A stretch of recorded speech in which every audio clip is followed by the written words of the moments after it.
Howdy, partners, and welcome to your one-stop shop for all things Tennessee Pro Sports. This is Sportsballin.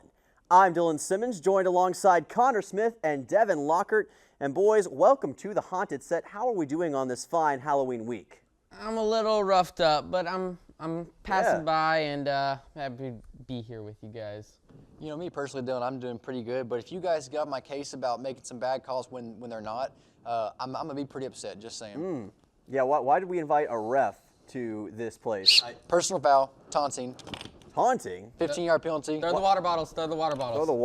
Throw the water bottle. You want to? You want to? Throw the water bottles. No. Man, geez, why did we invite a ref onto this set? This is going to be a heck of a show, guys.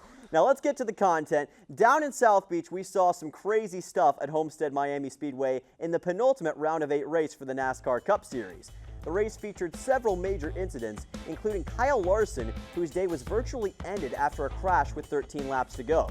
In the end, it was Tyler Reddick who pulled through with a daring set of last lap passes to win his way into the championship 4. Connor, just how gutsy was Reddick's win? Very gutsy. I mean, you guys know he was on the brink of being eliminated from the playoffs just a few weeks ago, and he had to kind of crawl his way back. Got around that last lap, did some pretty gutsy stuff, but I mean, it was good because he came with the win. Right. So. Yeah, it was pretty gutsy, especially the way the track is laid out.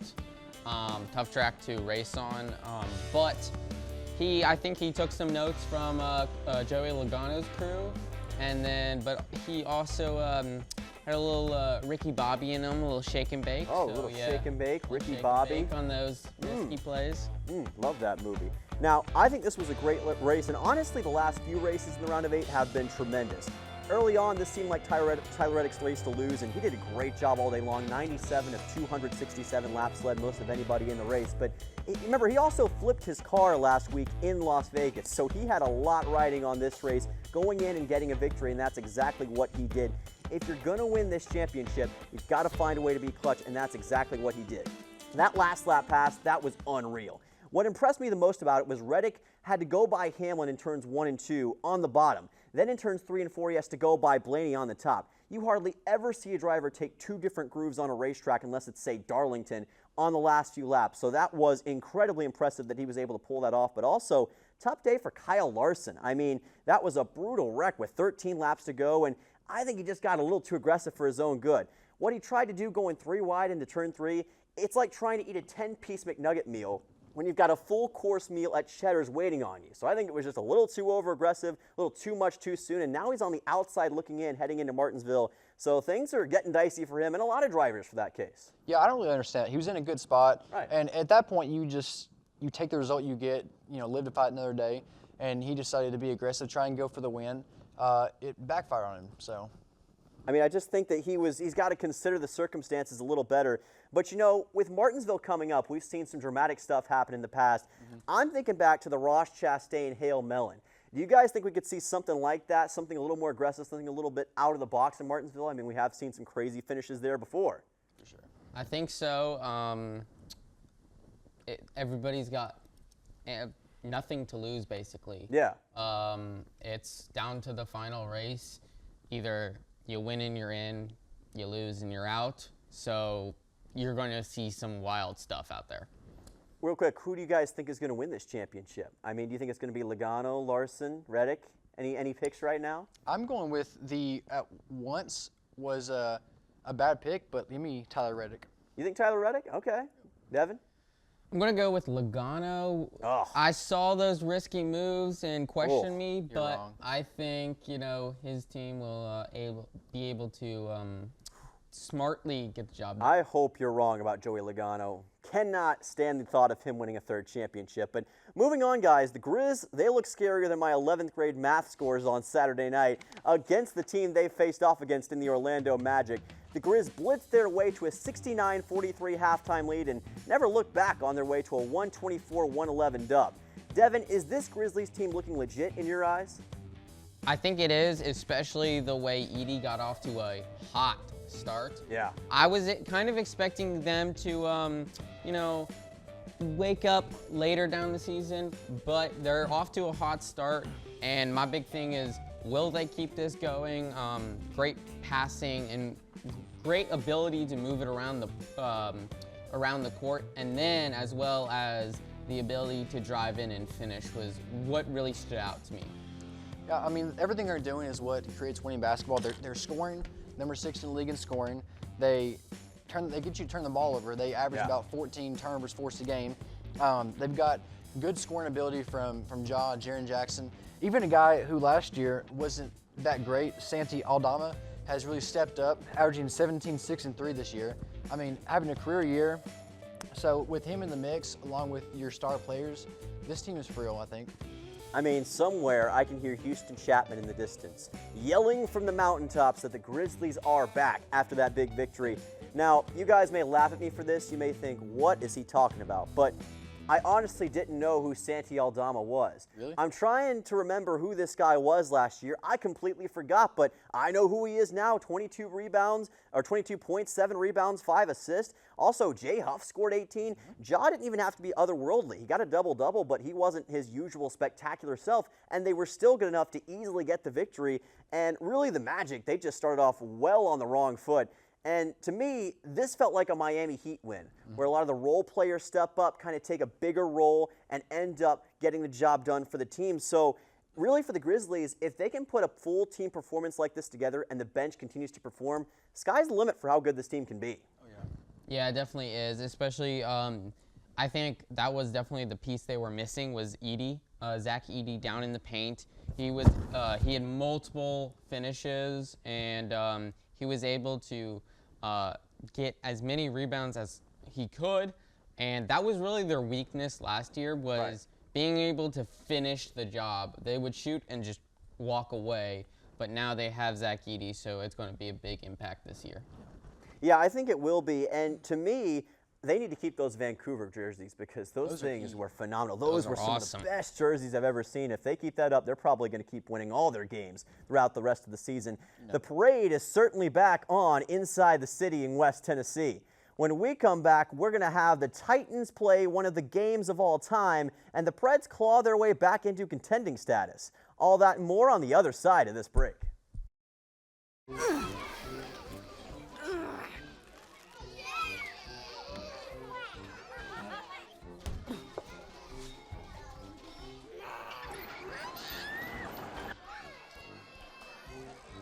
If you love them enough to crawl into a play place to get them to come down,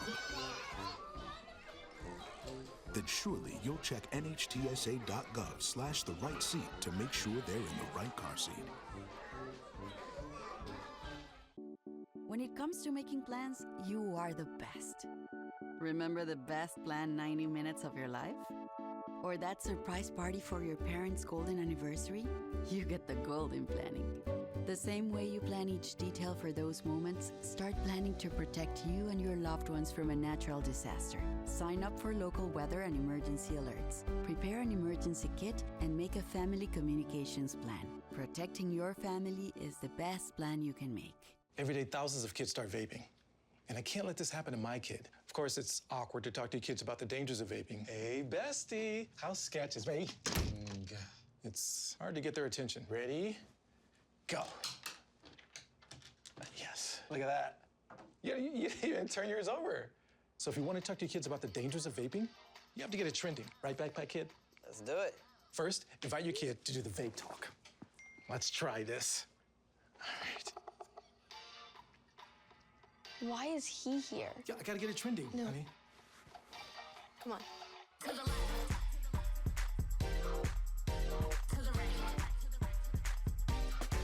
Let's go.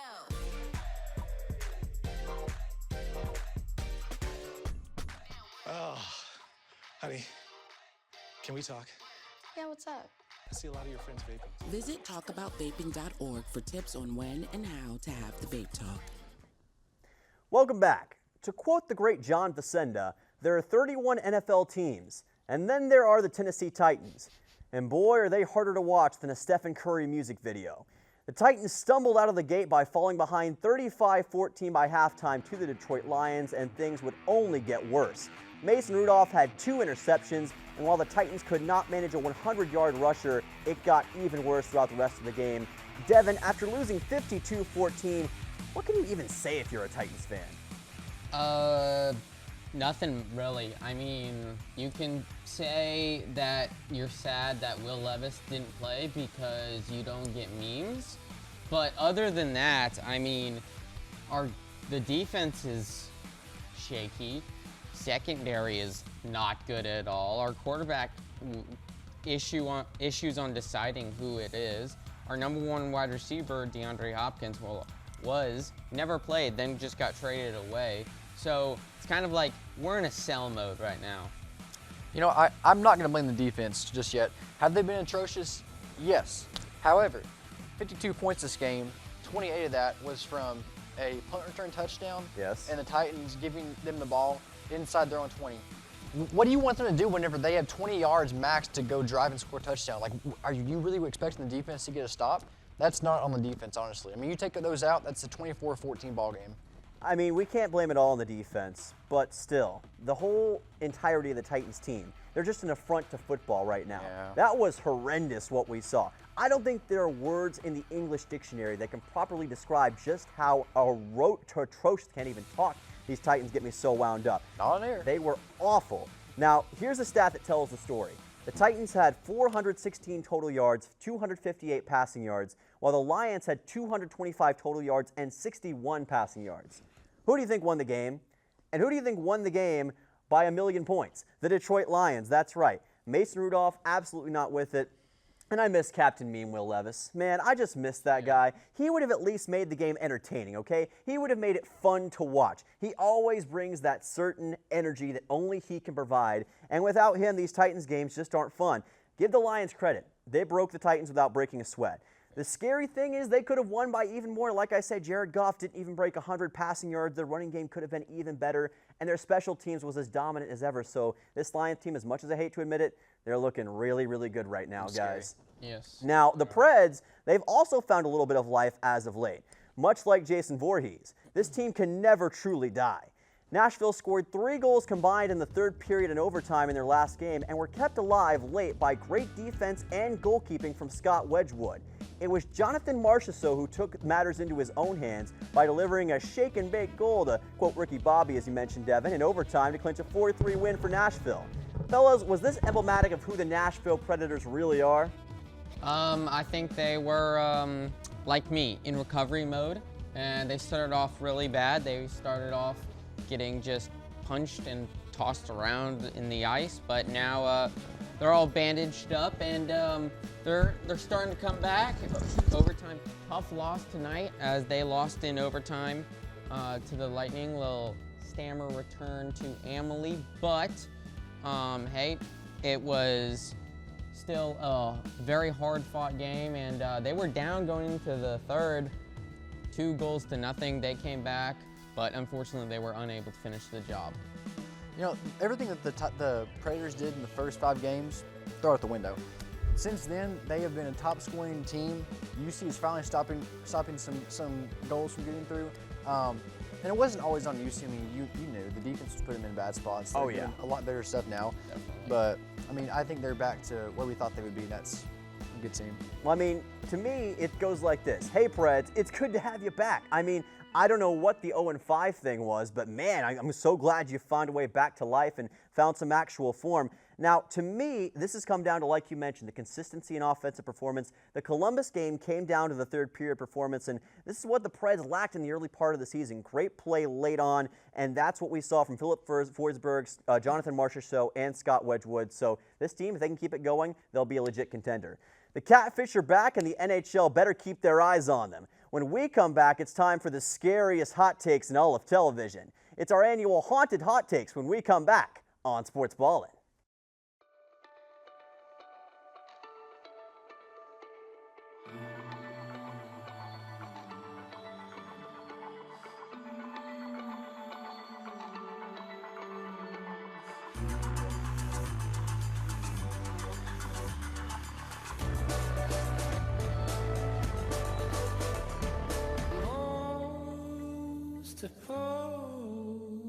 Now shush,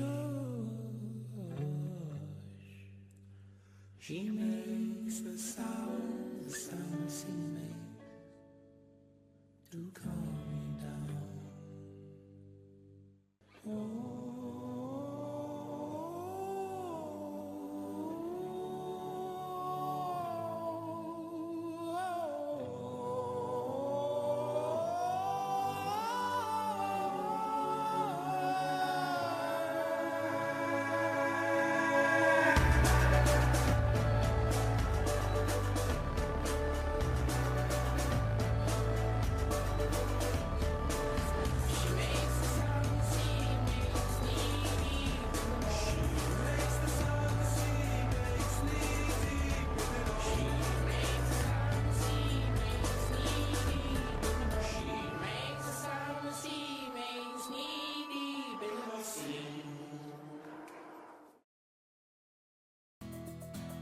Were you born from 1945 to 1965?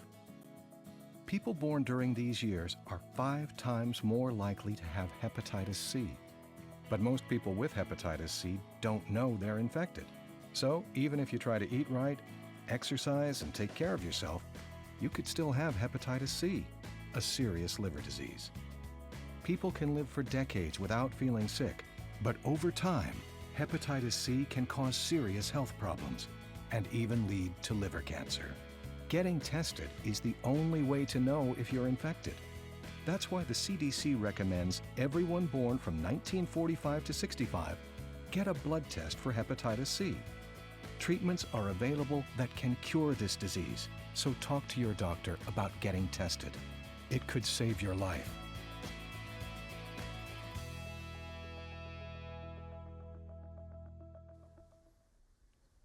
Brace yourselves. This is going to be scarier than a closed Chick-fil-A. It's our haunted hot takes of the week. Devin, get us rolling. Well, here we go. Indiana will beat out Oregon, Penn State, and Ohio State to win the Big Ten. Oh boy. Google me, I win. No, you don't. First, they don't play Penn State. They might beat they might beat Ohio State. They're not beating Oregon. Oregon is taking them to the woodshed. No. Do you trust Oregon and Ohio State to, 1, not make the Big Ten championship game, 2, either one of them to lose to Indiana? Look, I love Kurt Signetti. I love the Hoosiers. I love what they're doing up in Bloomington. But you can't look at me with a straight face and tell me that this team is as talented as Oregon, Ohio State, even Penn State. There's way more talent on the roster. They're better overall teams. They have better overall history. Indiana has played, and I hate to say this, pretty weak competition. They haven't played a single ranked team all year long. They haven't proven themselves against the elite tier competition. It's kind of like the Dallas Cowboys. They beat up on bad opponents and they blow them out. They look better than what they actually are, and they fool people into thinking they're a top 10 team. So I just can't see it. But look at this weekend. Ohio State struggled against Nebraska. We don't play that game in the NIL area. Everything happens. I mean, we don't play that game in the NIL era. Well, you know, I don't like any team that puts "the" in front of them. I mean, that's fair. That's fair. That is, Penn State, you know, if it's not at home, they don't have that crowd, and it's going to be tough for them. Oregon is my only shaky part, but you know, everyone has slipped up here and there. Well, they did almost lose to Idaho, so I mean. Georgia against Bama. Texas almost slipped up against Vanderbilt. Vanderbilt beat Bama. So everyone has their slip up. So I'm thinking maybe Oregon slips up and then Indiana comes out on top. Wishful thinking, my friend. Wishful thinking. Not happening. Connor, what's your hot take? Bears fans, close your ears. You traded the wrong quarterback. Justin Fields was the right option. Caleb Williams is not that guy, pal. 9 touchdowns to 5 picks. The guy cannot play against elite competition, averaging under 200 yards passing against the 3 good teams he's played, and the Texans, Commanders, and Rams. I mean, a negative touchdown to interception ratio. The guy can't play football, and he's got a massive ego about himself. Pick one. You can't have 2. So. Hey, listen. You don't know how much that means to me. I've been harassed. I've been given so much grief over the years as a Packers fan. So for you to say those words, that was music to my ears, man. And I agree 100%. Here's the thing. Caleb Williams, he's an incredible talent. He's got a lot of talent under the hood. He's got a great arm. But he has not proven himself, much like the Hoosiers, against the elite competition yet. He's got a lot that he's still got to learn about football. And I want to see him get out there when the going gets tough, when his back's against the wall. Can he put up the big numbers, and can he avoid those costly turnovers? Because we've seen him do it time and time again. I don't think that he's going to be the star in the league that the Bears think he will. And plus, he's playing for the Bears. The Bears have a horrible history when it comes to quarterbacks. Justin Fields is a good QB. The Steelers proved it. He was just in a bad organization. And now, look, the Steelers are flying. So, Devin, Caleb Williams, I don't think it's going to work out. Oh, no. Uh-oh. I think they will keep Caleb Williams. They might keep him. He'll be a backup. But. And he will stay as the starter. Okay. Because the Bears' standards are average. They'll you're be right. really happy with a winning season. If they continue getting winning seasons with Caleb Williams, they'll stick with him. That's their standards. 500 or better.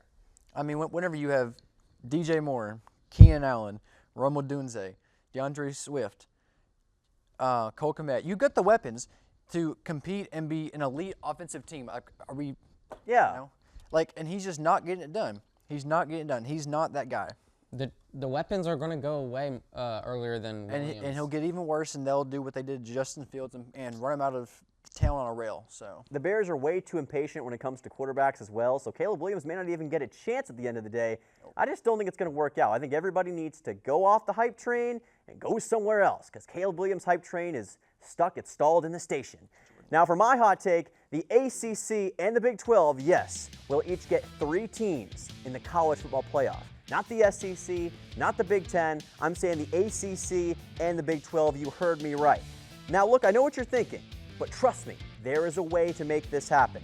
Here is the situation. Okay. These two conferences, they kind of go hand in hand.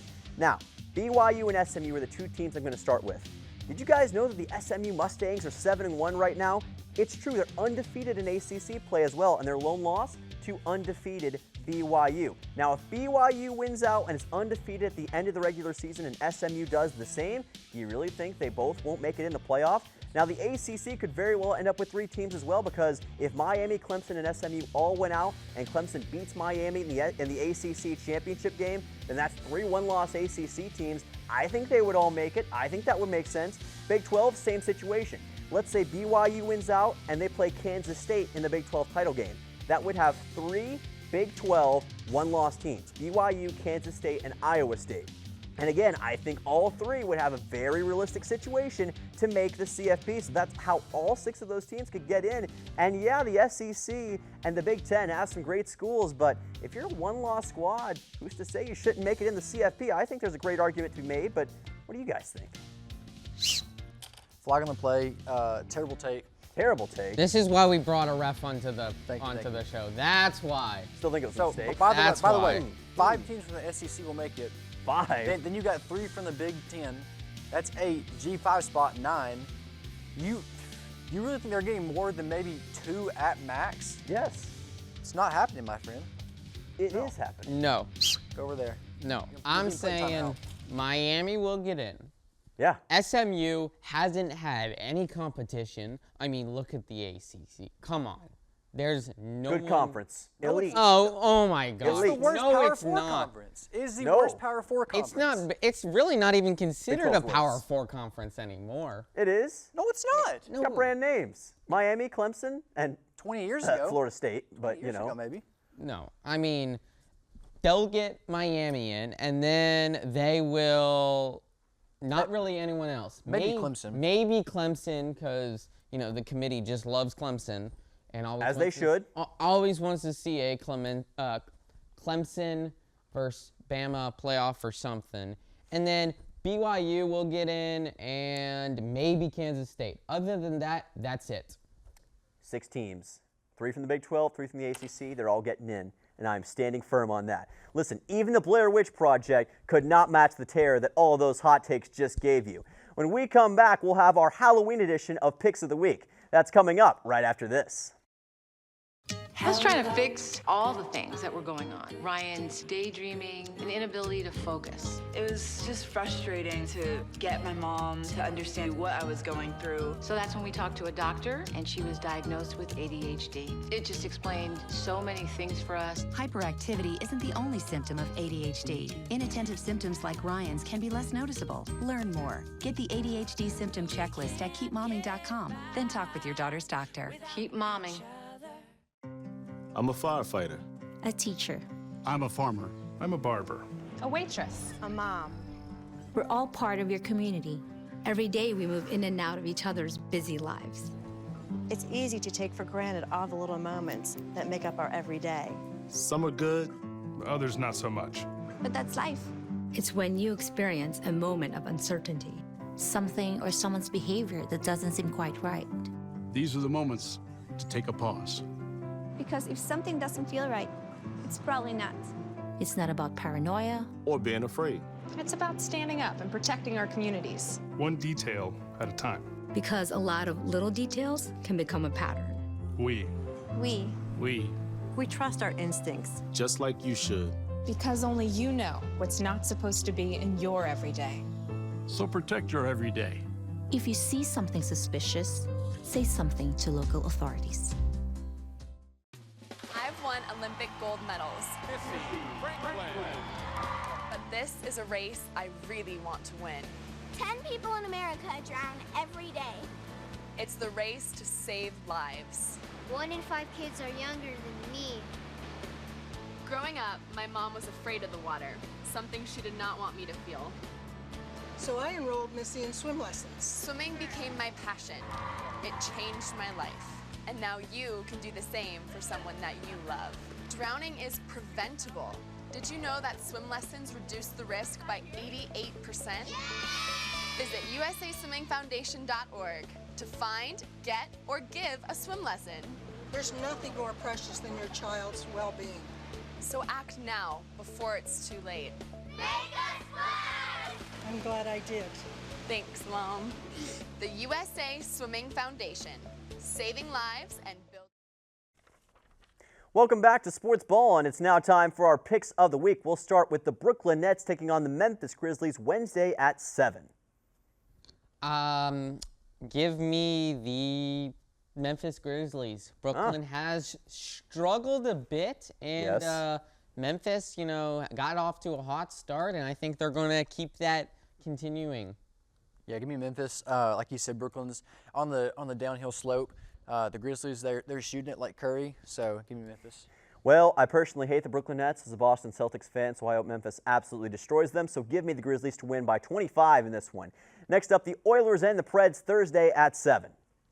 Give me the Predators. They're on the way up, and I just got word, McDavid is out for this game. Oh, really? So tough loss. Yep, he's on a plane right now back to Edmonton. Yikes. Some injury, but I don't know the state of it.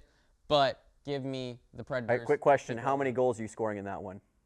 None, because I'm still injured. Give me Preds. Their firepower is finally starting to go, so give me Preds. Devin's going to score 2 goals, and the Preds will win. Next up, the Patriots and the Titans Sunday at noon. Give me mayo in my coffee. Drake May will have a bad game, and Will Levis will come back and play, and give me the Titans. This is the battle of mid, flip a coin, but give me the Patriots. Titans are absolutely terrible, and the Patriots will win. All right, well, we've got to close down the haunted house for the day, but don't worry. Unlike the Titans, this show will never leave you disappointed. Remember to catch new episodes of the show right here on Blue Raider Television. For Devin Lockhart and Connor Smith, I'm Dylan Simmons saying so long and have an electric Halloween.